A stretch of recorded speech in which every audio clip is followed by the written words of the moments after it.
a palavra do Senhor, Ele é o oleiro, Ele molda a nossa vida. Então, meus irmãos, nessa noite eu fiz uma leitura no início do culto, não sei se vocês lembram. Essa mensagem, ela fala para que nós possamos prosseguir para o alvo da nossa fé, que é Cristo. E eu falando em prosseguir para o alvo, né? E olha que Paulo escreveu a carta de Filipenses, capítulo 3. Aonde Paulo estava? Para dizer palavras alentadoras, palavras encorajadoras. Paulo estava preso, estava próximo da morte. Mas ele disse: eu prossigo para o alvo, porque há uma recompensa a conquistar, há uma vitória a alcançar, há um caráter de Cristo a ser trabalhado. Quando eu lembro que Paulo estava prosseguindo para o alvo, ele estava preso, e ele falou com o seu amigo, assim, o seu filho na fé, que era Timóteo. Ele disse assim: olha, estava preso, diz, olha, mas traz aqui os pergaminhos. Espera aí, Paulo, tu já está perto de morrer. Mas a questão, irmãos, que a mensagem que Paulo, as escrituras em Efésios diz que nós temos que aproveitar as oportunidades da vida. O tempo é tão, irmão, só abrir lá, por favor. O tempo é tão rápido que muitas vezes nós perdemos tempo com coisas supérfluas. E Paulo diz que nós temos que aproveitar as oportunidades, remir o tempo porquanto os dias são maus.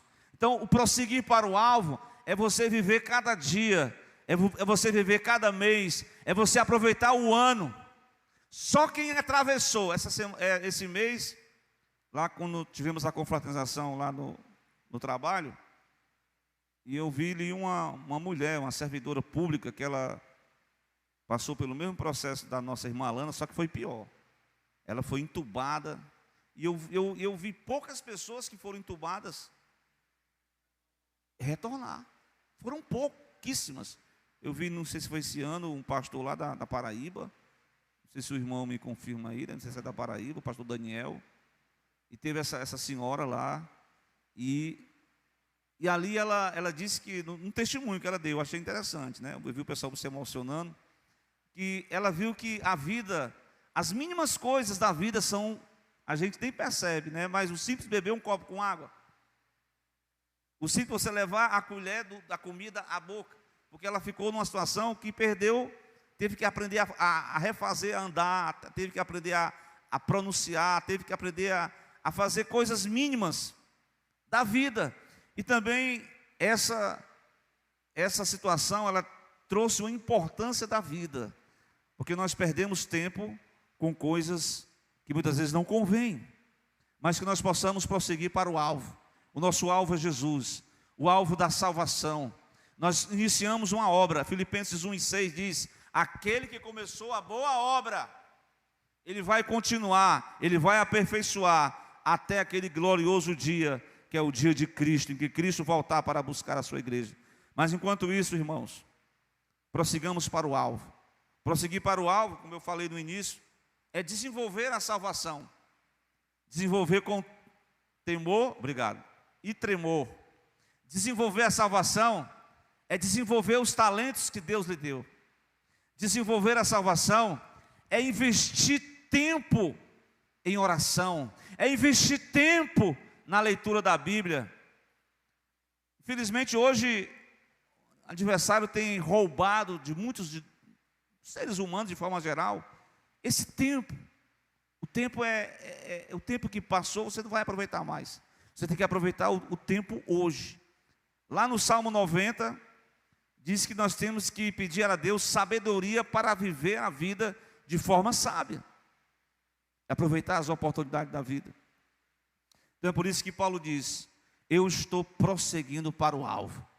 Enquanto que ele não tinha sido recebido ainda a execução por parte de Roma, ele diz: traz os pergaminhos, traz os livros, eu quero estar ocupado com a leitura, eu quero estar ocupado com a oração, eu quero estar ocupado com a consolidação da fé dos discípulos. Os discípulos estavam ainda fragilizados. Paulo, na prisão, escrevia cartas, ele não perdia tempo. Irmãos, uma das grandes provações de hoje da geração é essa questão do nosso tempo com Deus. É importantíssimo. E aí eu estava aqui meditando sobre essa questão do seguir, né, o alvo, prosseguir para o alvo.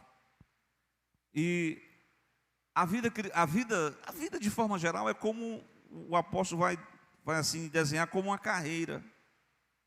A vida, você vai correr a carreira da vida. E nessa carreira, senhor pastor, nós temos que desvencilhar dos embargos, dos pesos que muitas vezes vêm contra nós. E isso atrapalha a nossa carreira, a nossa caminhada. Quando eu meditei aqui em Hebreus capítulo 12, até o irmão falou do nome de Jesus, eu gostaria de dizer para os irmãos, o escritor, né, as escrituras sagradas diz que nós temos que prosseguir a carreira com fé. E outra coisa, dentro dessa carreira nós temos que olhar para Cristo. É o autor e consumador da nossa fé. Se nós nos desvencilharmos, se nós perdermos a visão, certamente nós vamos afundar.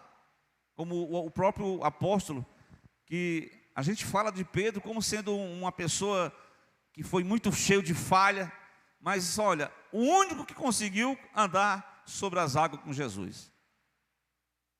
Mas no momento em que ele olhava para Jesus, ele ia vencendo. A partir do momento que ele tirou a visão do foco, do alvo, aí ele começou a se afundar. Ele começou a pedir a Jesus, socorre-me.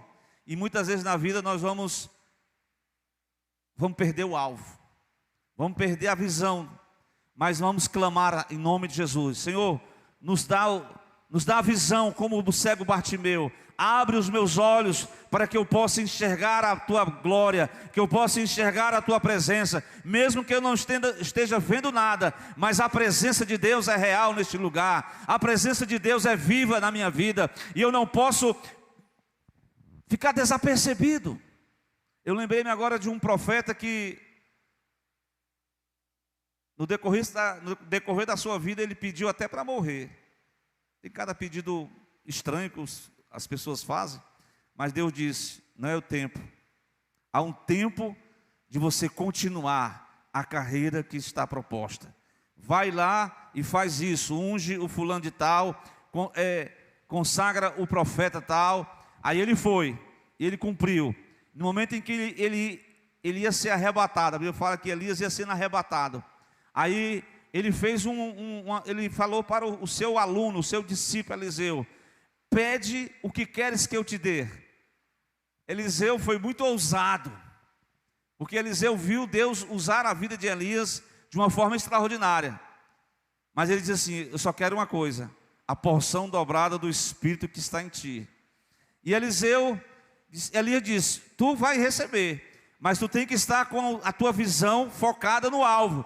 E quando a Bíblia diz que aquela carruagem desceu e aquele redemoinho elevou Elias às alturas, e o profeta Eliseu agora iria assumir aquela missão, a missão dele deveria ser continuada. Glória a Deus. Deus encerra, mas no decorrer nós precisamos continuar. E aí eu me lembrei do profeta, do homem de Deus chamado Moisés. Irmão, tem uma pessoa lá, fala lá. Moisés estava ali com o povo, período de ano após ano. Inicialmente era 2 anos para chegar na terra. Irmão, com 2 anos que eles estavam no pé da montanha lá, o líder chama as tribos, cada tribo ele chamou um representante. Tribo de Judá, ele chamou o representante chamado, é aquele que é bem conhecido, glória a Deus. E ele recebeu a incumbência de fazer de visitar aquela terra, Caleb. É interessante que a história, ela registra desses 12 pessoas, mas somente 2 pessoas marcaram a história naquela oportunidade. Porque são 2 pessoas que foram visitar a terra do gigante. Viram as maravilhas que Deus teria para eles conquistar. Era uma terra que realmente manava leite e mel. Era uma terra da promessa. Era uma terra que eles iriam alcançar. Muitas vezes as pessoas pensam que as bênçãos de Deus, elas caem assim. Mas você tem que lutar. Você tem que prosseguir. Você tem que crescer. Você tem que orar. Você tem que lutar com a força da fé. Em nome de Jesus. E Deus vai te dar vitória, porque o Senhor pelejará por cada um de nós. Amém?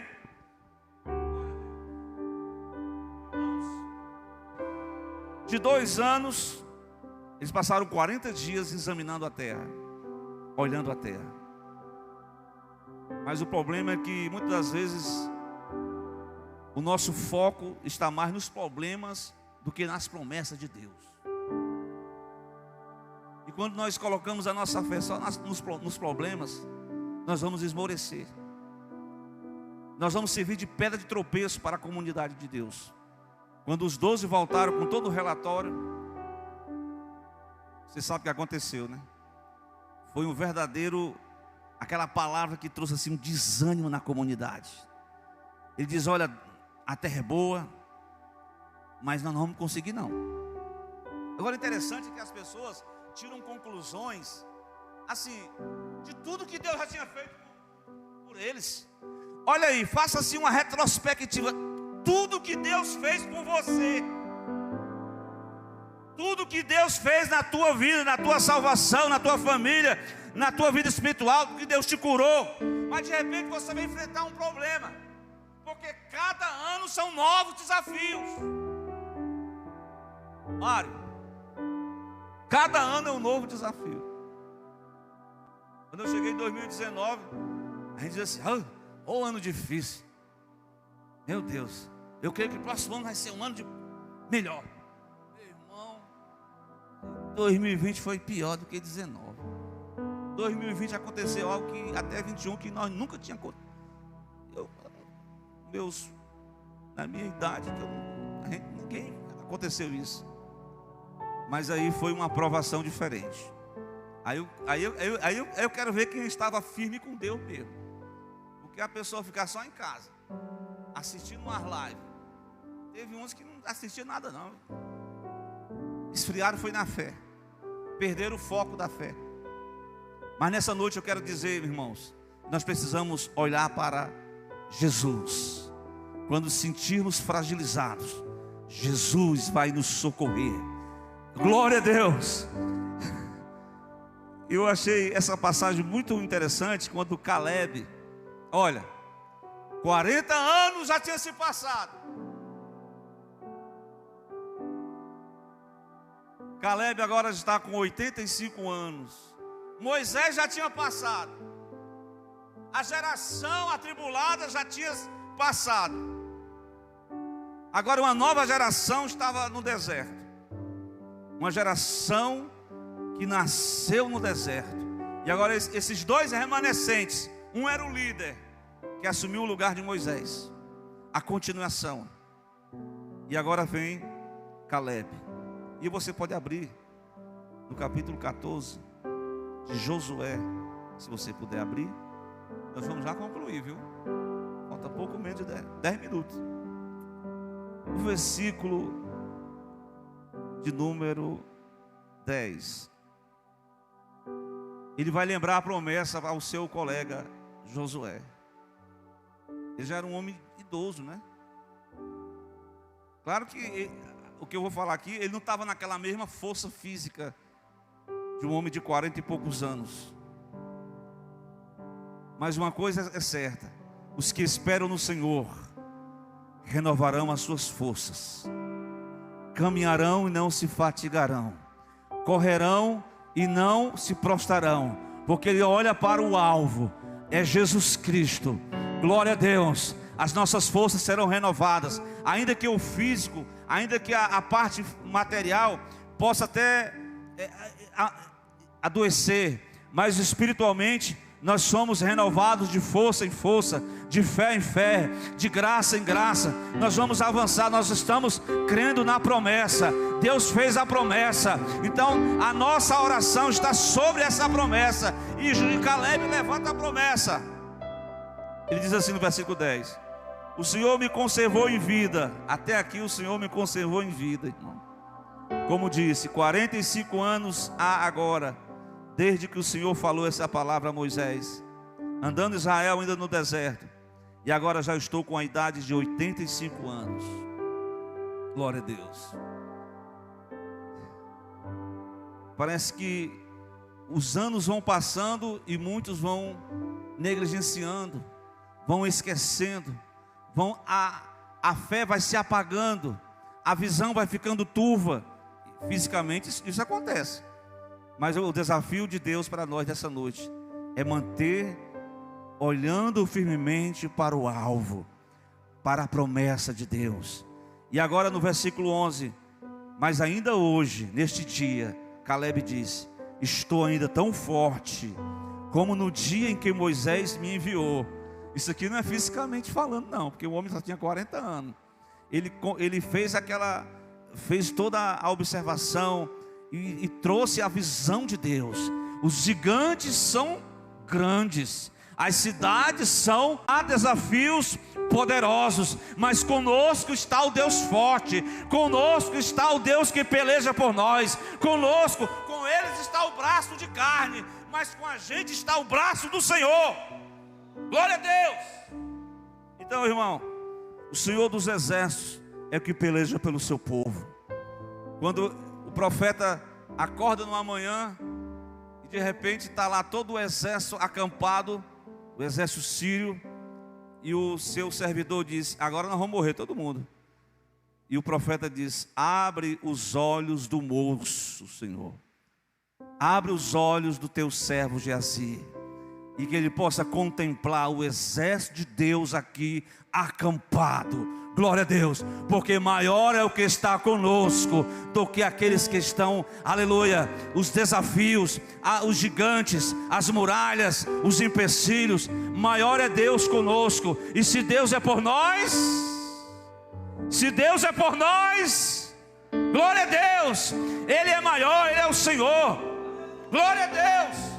E o texto vai dizer bem claro: mas eu ainda estou tão forte como no dia em que Moisés me enviou, a qual a minha força então era, tal é agora é a minha força para a guerra, e para sair e para entrar. Agora me dá este monte, o Monte Hebron, o Monte dos Gigantes, o Monte dos Enaquins. Glória a Deus. Realmente, quando a gente está fragilizado, a gente se sente bem pequenininho, mas a gente é pequenininho mesmo. Você se ajoelha fraco, você olha para as barreiras, você se sente fraco. Mas quando você olha para a cruz, você vê o Cristo crucificado, você vê o perdão dos seus pecados. Quando você olha para Jesus, Jesus está no monte, está angustiado, está sangrando suor, sangue, ele está angustiado, mas ele não desiste do propósito, ele não desiste da missão, ele não desiste de entregar-se à morte para cumprir o propósito do Pai. Glória a Deus. Certamente Deus vai nos dar a força necessária. Glória a Deus. O Senhor disse assim: eu não te livrarei da cova, eu não te livrarei da fornalha. O Senhor disse para Daniel: eu estarei contigo. Glória a Deus. O Senhor disse para os jovens Misael, Ananias, Azarias: o quarto homem estará contigo. A dificuldade pode vir, mas eu vou te dar a força necessária para você atravessar, para você enfrentar. Glória a Deus. E sobre essa promessa, Caleb se fortaleceu na fé. Caleb não esfriou, não desanimou, permaneceu olhando para o alvo. E assim deve ser as nossas vidas.